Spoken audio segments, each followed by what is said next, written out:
ও দুনিয়ার মানুষ, তোমাদের কোনো ভয় নেই। যারা মুমিন, যারা ঈমান এনেছো, আল্লাহ তাআলা যাদেরকে ঈমান আনয়ন করার তৌফিক দিয়েছেন, গোলামি করার সুযোগ দিয়েছেন, এই সমস্ত কিছু মানুষদের কোনো মৃত্যুর জন্য কোনো ভয় নাই। মৃত্যু বরণ করতে দেরি, তোমার জন্য কবরটা জান্নাতের বাগান হতে দেরি হবে না। সম্মানিত হাজিরিন, আল্লাহ তাআলা মুমিনদের জন্য মৃত্যুবরণ করার পরে তাদের কবরটা জান্নাতের বাগান হয়ে যাবে। আর যারা মুমিন নয়, যারা ইবাদত বন্দেগী করেনি, যারা হারাম পথে থেকেছে, বাতিলদের পক্ষে থেকেছে, এদের জন্য কবরটা জাহান্নামের গর্ত। যারা হকের পক্ষে থাকে নাই, বাতিলদের পক্ষে লড়েছেন, বাতিলদের পক্ষে কথা বলেছেন, যারা নামাজ থেকে দূরে, কোরআন থেকে দূরে, মসজিদ মাদ্রাসা থেকে দূরে, আলেম ওলামা থেকে দূরে, এই সমস্ত মানুষদের জন্য ভয়াবহ কবরে জাহান্নামের গর্ত অপেক্ষা করছে। আমরা কবরটা, আমাদের কবরটা জান্নাতের বাগান হোক এইটা চাই নাকি জাহান্নামের বাগান? বলেন তো। জান্নাতের বাগান যদি বানাইতে চাই তাহলে আমাদের কিছু কাজ করার দরকার আছে না নাই? সম্মানিত হাজিরিন, এই দুনিয়ার জন্ম থেকে মৃত্যু পর্যন্ত আমরা কেউ বা প্রশাসনিক সেক্টরে কাজ করি, কেউ বা ফার্মার কৃষকের কাজ করি, কেউ বা প্রবাসে আছি, কেউ বা ইমাম, কেউ বা বক্তা, কেউ বা মাদ্রাসার টিচার, কেউ বা রিক্সা চালক, কেউ বা মুচি, কেউ বা অ্যাডভোকেট, কেউ বা জজ, কেউ বা ব্যারিস্টার, আছে না নাই? আল্লাহ তাআলা এই দুনিয়ার জমিনে আমাদেরকে পাঠিয়েছেন। আমরা দুনিয়াতে আসার পরে যখন ক্ষমতাধর ব্যক্তি হয়ে গিয়েছি, অনেক ক্ষমতা, নিজেদেরকে মনে করেছি আমার এইটাই বুঝি সফলতা। সামান্য কিছু সম্পদ পেয়ে অহংকারে মাটিতে পা পড়ে না। সমাজের গরিব মানুষদেরকে তোমাদেরকে মানুষ মনে হয় না। রব জানিয়ে দেন, যে রব তোমাকে সকালে ধনী বানাইছে, ওই রব তোমাকে বিকেলে গরিব বানিয়ে দিতে পারে কি পারে না? সম্মানিত হাজিরিন, রব আমাদেরকে জানিয়ে দেন তোমাদেরকে মৃত্যুবরণ করতেই হবে। কেন মৃত্যু হতে হবে, কেন মৃত্যুবরণ করতে হবে, এইটা আল্লাহ তাআলা এই আয়াতের পরে জানিয়ে দিয়েছেন। কুল্লু নাফসিন যায়কাতুল মাউত, এই আয়াতের স্লোগানটাকে শুনে নাই এমন কোনো মানুষ নাই। সকলেই জানি, আমরা সকলেই জানি। প্রতিটা জানাজায় ইমাম সাহেবগণ বলে দেন, এই আয়াতটা বলে দেন।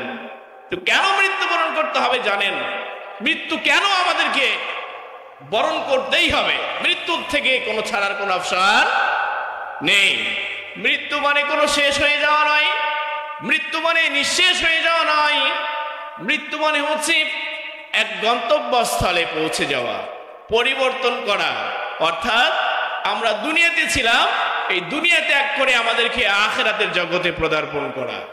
অর্থাৎ যখন কোনো মানুষ মৃত্যুবরণ করে, সে আরেক জগতে চলে যায়। মৃত্যু মানে শেষ হয়ে যাওয়া নয়।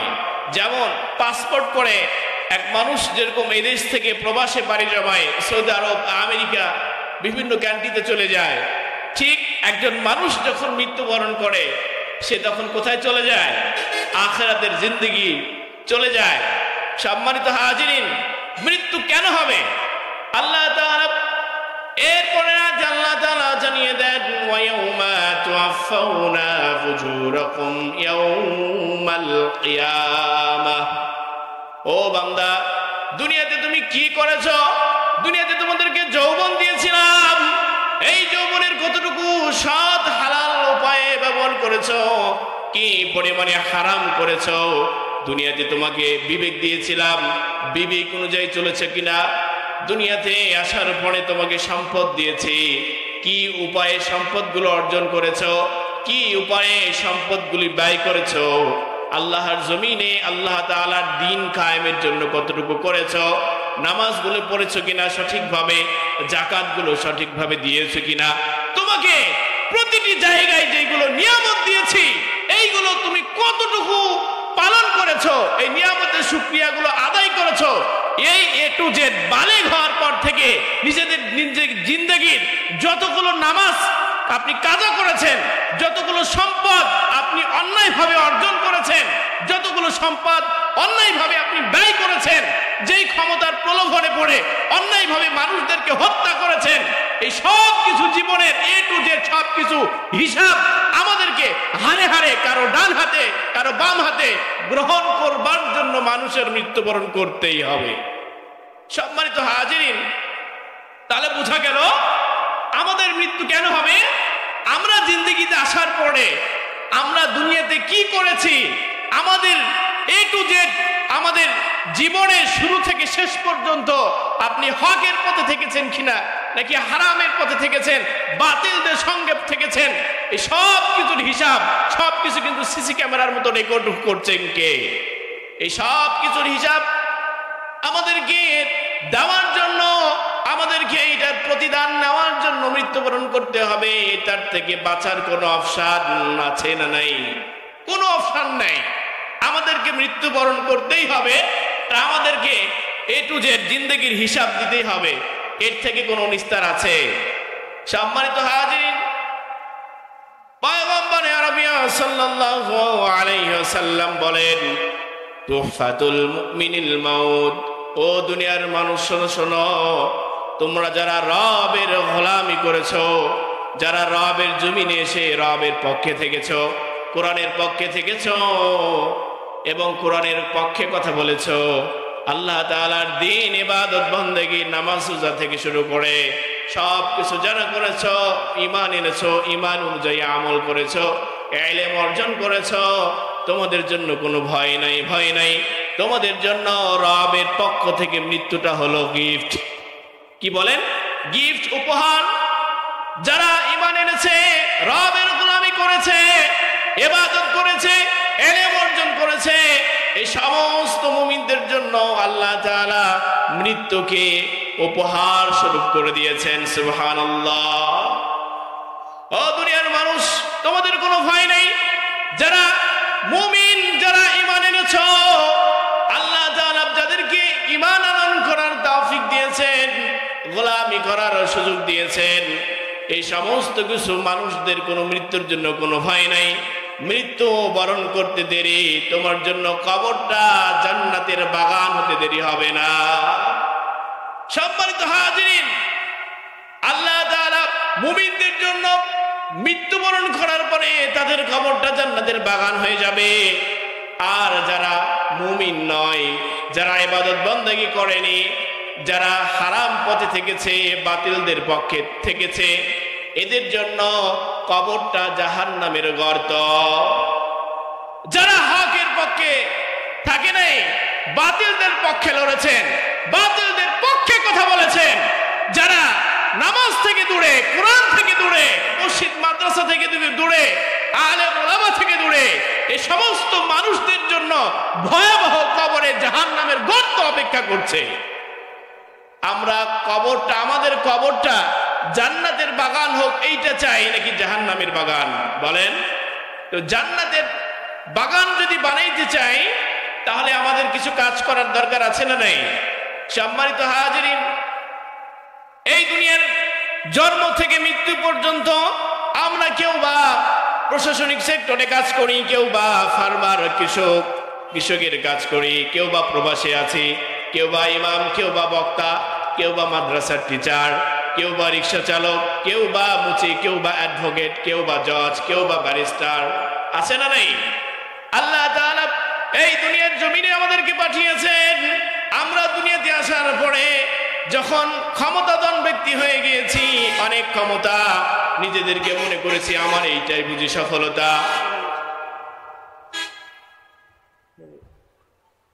এইটাই বোধহয় আমার সফলতা। দুনিয়াতে আসার পরে অনেক টাকা অর্জন করেছি, অনেক সম্পদের মালিক হয়েছি, মনে করেছি এইটাই আমার সফলতা। বড় সরকারি চাকরিজীবী, এইটাই মনে হয় জীবনের সফলতা। আল্লাহ তাআলা বলেন, এইটা কোনো জীবনের সফলতা নয়, আসল সফলতা হলো পরকালের সেই সফলতা। দুনিয়াতে আসার পরে ক্ষমতা পাওয়ার পরে মনে করেছেন এইটা আমার সাকসেসফুলতা, এইটা আমার সফলতা। দুনিয়াতে আসার পরে সম্পদ অর্জন করে বড় সম্পদশালী হয়েছি, মনে করছে এইটাই বুঝি আমার জীবনের সফলতা। আল্লাহ তাআলা বলেন, ওয়ায়াউমা তুওয়াফাউনা ফুজুরাকুম ইয়াওমাল কিয়ামাহ ফামান যুহজিহা আনিন ওয়া উদখিলাল জান্নাতা ফাকাদ ফাজ। ও দুনিয়ার মানুষ, তোমরা দুনিয়াতে কে বড় লোক ছিলা, কে ধনী ছিলা, এগুলো দেখেন না।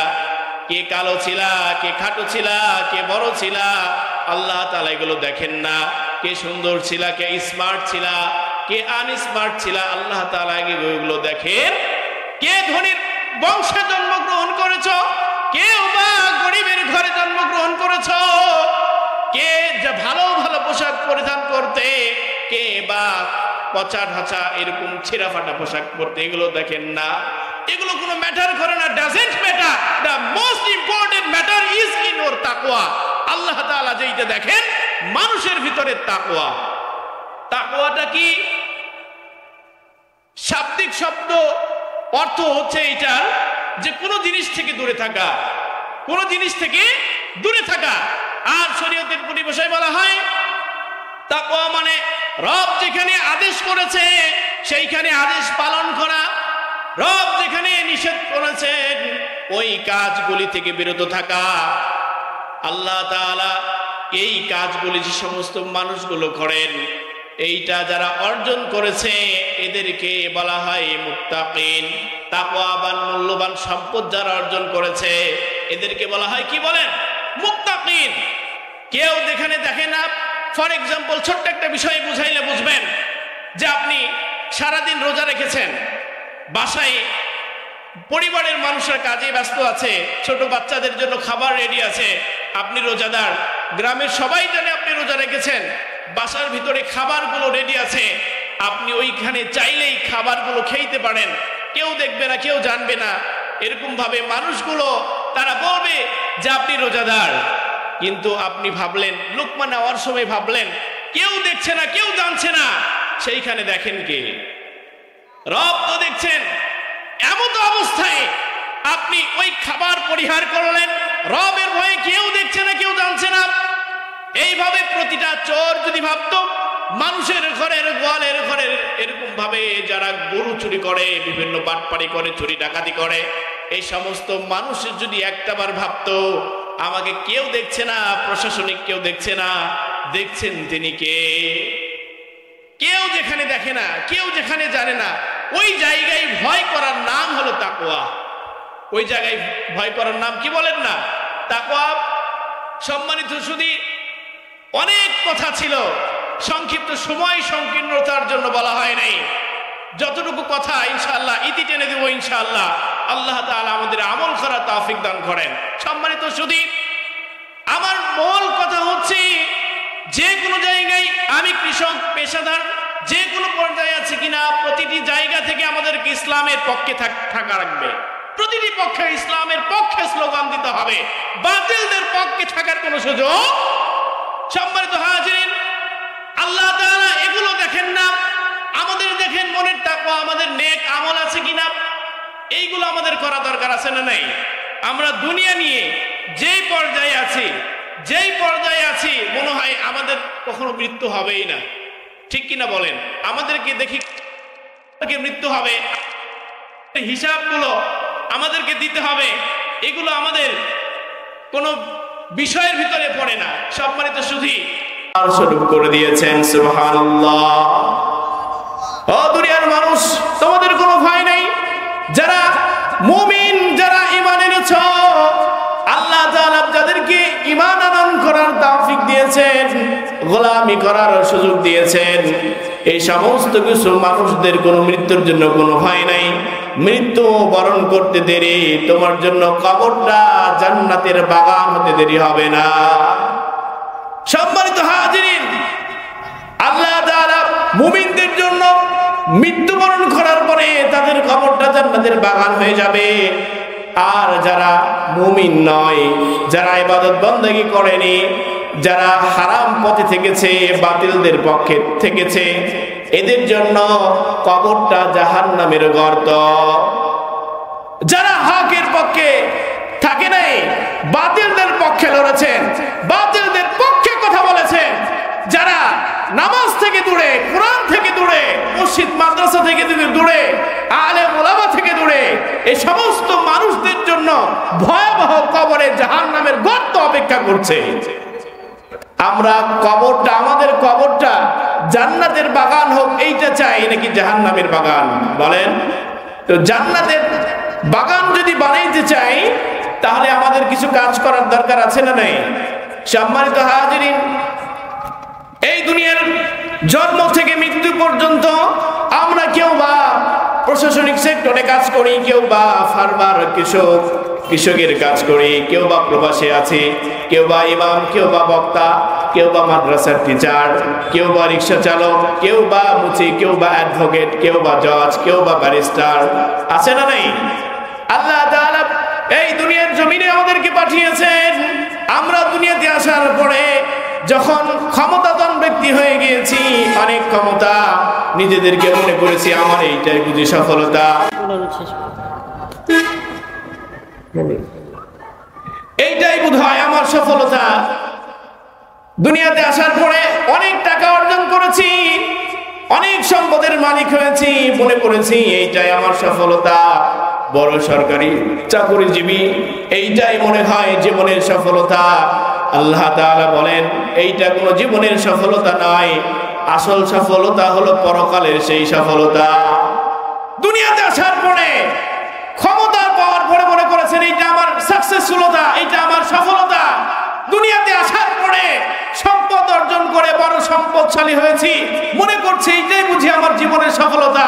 আল্লাহ তাআলা বলেন ওয়ায়াউমা তুওয়াফাউনা ফুজুরাকুম ইয়াওমাল কিয়ামাহ ফামান যুহজিহা আনিন নার ওয়া উদখিলাল জান্নাতা ফাকাদ ফাজ। ও দুনিয়ার মানুষ, তোমরা দুনিয়াতে কে বড় লোক ছিলা, কে ধনী ছিলা, এগুলো দেখেন না। কে কালো ছিলা, কে খাটো ছিলা, কে বড় ছিলা, আল্লাহ তাআলা এগুলো দেখেন না। কে সুন্দর ছিলা, কে স্মার্ট ছিলা, কে আনস্মার্ট ছিলা, আল্লাহ তাআলা এগুলো দেখেন। কে ধনীর বংশে জন্মগ্রহণ করেছ, কেউ বা গরিবের ঘরে জন্মগ্রহণ করেছ, কে যা ভালো ভালো পোশাক পরিধান করতে, কে বা পচা ঢাচা এরকম ছেঁড়া ফাটা পোশাক পরতে, এগুলো দেখেন না। এগুলো কোনো ম্যাটার করে না, doesn't matter. The most important matter is in your তাকওয়া। আল্লাহ তাআলা যেটা দেখেন মানুষের ভিতরে তাকওয়া। তাকওয়াটা কি?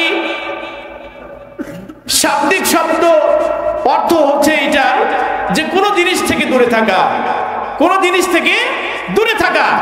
আর শরীয়তের পরিভাষায় বলা হয় তাকওয়া মানে রব যেখানে আদেশ করেছে সেইখানে আদেশ পালন করা, রব যেখানে নিষেধ করেছেন ওই কাজগুলি থেকে বিরত থাকা। আল্লাহ তাআলা এই কাজগুলি যে সমস্ত মানুষগুলো করেন, এইটা যারা অর্জন করেছে এদেরকে বলা হয় মুত্তাকিন। তাকওয়াবান, মূল্যবান সম্পদ যারা অর্জন করেছে এদেরকে বলা হয় কি বলেন? মুত্তাকিন। কেউ যেখানে দেখে না, ফর এক্সাম্পল ছোট্ট একটা বিষয় বুঝাইলে বুঝবেন যে আপনি সারাদিন রোজা রেখেছেন, বাসায় পরিবারের মানুষরা কাজে ব্যস্ত আছে, ছোট বাচ্চাদের জন্য খাবার রেডি আছে, আপনি রোজাদার, গ্রামের সবাই জানে আপনি রোজা রেখেছেন, বাসার ভিতরে খাবারগুলো রেডি আছে, আপনি ওইখানে চাইলেই খাবারগুলো খেতে পারেন, কেউ দেখবে না, কেউ জানবে না। এরকম ভাবে মানুষগুলো তারা বলবে যে আপনি রোজাদার। কিন্তু আপনি ভাবলেন, লুকমা নেওয়ার সময় ভাবলেন কেউ দেখছে না, কেউ জানছে না, সেইখানে দেখেন কে? রব তো দেখছেন। এমন অবস্থায় আপনি ওই খাবার পরিহার করলেন, রবের ভয়ে কেউ দেখছে না, কেউ জানছে না। এইভাবে প্রতিটা চোর যদি ভাবতো মানুষের ঘরের, গোয়ালের ঘরের, এরকম ভাবে যারা গরু চুরি করে, বিভিন্ন বাটপাড়ি করে, চুরি ডাকাতি করে, এই সমস্ত মানুষের যদি একটাবার ভাবতো আমাকে কেউ দেখছে না, প্রশাসনিক কেউ দেখছে না, দেখছেন তিনি কে? কেউ যেখানে দেখে না, কেউ যেখানে জানে না, ওই জায়গায় ভয় করার নাম হলো তাকওয়া। ওই জায়গায় ভয় করার নাম কি বলেন না? তাকওয়া। সম্মানিত শুধু অনেক কথা ছিল, সংক্ষিপ্ত সময় সংকীর্ণতার জন্য বলা হয় নাই। যতটুকু কথা ইনশাআল্লাহ ইতি টেনে দেবো ইনশাআল্লাহ। আল্লাহ তাআলা আমাদের আমল করার তৌফিক দান করেন। সম্মানিত শুধু আমার মূল কথা হচ্ছে যে কোনো জায়গায় আমি কৃষক, পেশাদার, যে কোনো পর্যায়ে আছে কিনা, প্রতিটি জায়গা থেকে আমাদেরকে ইসলামের পক্ষে থাকা রাখবে। প্রতিটি পক্ষে ইসলামের পক্ষে স্লোগান দিতে হবে, বাতিলদের পক্ষে থাকার কোনো কোনো সুযোগ। সম্মানিত হাজিরিন, আল্লাহ তাআলা এগুলো দেখেন না, আমাদের দেখেন মনের তাকওয়া, আমাদের নেক আমল আছে কিনা, এইগুলো আমাদের করা দরকার আছে না নাই? আমরা দুনিয়া নিয়ে যেই পর্যায়ে আছি মনে হয় আমাদের কখনো মৃত্যু হবেই না, ঠিক কিনা বলেন? আমাদেরকে দেখে কি মনে হয় যে আমাদেরকে মৃত্যু হবে, আমাদেরকে মরতে হবে, আমাদের হিসাবগুলো আমাদেরকে দিতে হবে? এগুলো আমাদের কোনো বিষয়ের ভিতরে পড়ে না। সম্মানিত সুধী, 2 মিনিট কথা বলে শেষ করছি। সেইটি হচ্ছে রাসূলের আদর্শ, আমাদেরকে আদর্শবান হতে হবে। এর বাইরে যাওয়ার কোনো সুযোগ আছে? আল্লাহ তাআলা বলেন, লাকাদ কানা লাকুম রাসূলুল্লাহি উসওয়াতুন হাসানাহ। সম্মানিত হাজিরিন, আমাদের পরিবারের দিকে তাকানো দরকার। আমরা কোন স্টেজে আছি, আমরা কোন পর্যায়ে আছি, আমরা ব্যক্তি হিসাবে, সামাজিক হিসাবে, রাষ্ট্রীয় পর্যায়ে আমাদের ছেলে সন্তান মেয়ে সন্তানগুলো কোন পর্যায়ে আছে, আমাদের ফ্যামিলি দিন থেকে ইসলাম থেকে কতটুকু দূরে আছে, এগুলো আমাদের দেখা দরকার। আপনি নিজে নামাজ পড়ছেন অথচ আপনি ইসলামের পক্ষে নেই, বাতিলদের পক্ষে আপনার মুখের স্লোগান, বাতিলদের পক্ষে আপনার ভোট পড়ে, আপনার ছেলে সন্তান পরিবারের লোকেরা কি করছে এগুলো আপনি এগুলোর থেকে বেখবর। ইয়া আইয়ুহাল্লাযীনা আমানু কু আনফুসাকুম ওয়া আহলিকুম নারা। সম্মানিত হাজিরিন, নিজের পরিবারের দায়িত্বটাও কিন্তু আপনার মেয়ে বেগানা বেপরদা করছে, ওই মেয়েটার জন্য কিন্তু আপনাকে জাহান্নামে যেতে হবে। আপনার সন্তানকে কোরআনের শিক্ষা দেন নাই, এর জন্য কিন্তু আপনাকে জাহান্নামে যেতে হবে। সম্মানিত হাজিরিন, আমাদেরকে এগুলো দেখতে হবে। রবের গোলামি করার পাশাপাশি আমাদেরকে এই সমস্ত অপসংস্কৃতি থেকে দূরে থাকতে হবে। আমাদের নেতা, একমাত্র নেতাকে বলেন বিশ্বনবী সাল্লাল্লাহু আলাইহি ওয়াসাল্লাম। তিনি আমাদের আদর্শ, তিনি আমাদের রোল মডেল। তিনি ছাড়া অন্য কোনো রোল মডেল বিশ্বে আর হতে পারে না। সম্মানিত সুধী, যেটা বোঝাচ্ছি, আমাদেরকে রাসূলের আদর্শ বাস্তবায়ন করতে হবে, রাসূলের আদর্শ অনুসরণ করতে হবে। অথচ আমাদের যুব সমাজদের আদর্শ কিন্তু রাসূল নয়। আমাদের যুব সমাজ ফলো করে মেসি রোনাল্ডো, তারা কি পোশাক পরে, তারা কোন স্টাইলে চুল কাটে দাড়ি কাটে, সেইগুলো স্টাইল ফলো করছি। আমাদের মেয়েরা ফলো করে নায়িকারা কোন স্টাইলে বোরকা পরছে। সম্মানিত হাজিরিন, তো আমাদেরকে এগুলো বিষয়গুলো দেখতে হবে, অপসংস্কৃতি থেকে বাঁচতে হবে। শহীদদের স্মরণে বিভিন্ন জায়গায় ডিজে বাজিয়ে মাটি কাঁপিয়ে দিচ্ছে, অথচ আল্লাহ তাআলা বলেন একবার বলে দেখো, কবর তোমার জন্য জাহান্নামের গর্ত হয়ে যাবে। সম্মানিত হাজিরিন, যে সমস্ত শহীদগণ আমাদের দেশের জন্য প্রাণ দিয়েছেন, অবশ্যই তারা মহৎ কাজ করেছেন। দোয়া করি তাদের কবরটা আল্লাহ তাআলা জান্নাতের বাগান বানিয়ে দিন। কিন্তু সেই উপলক্ষে করে অপসংস্কৃতি, ইহুদি খ্রিস্টানদের অপসংস্কৃতি, বিভিন্ন জায়গায় সাংস্কৃতিক অনুষ্ঠান, মনোজ্ঞ অনুষ্ঠান চলছে।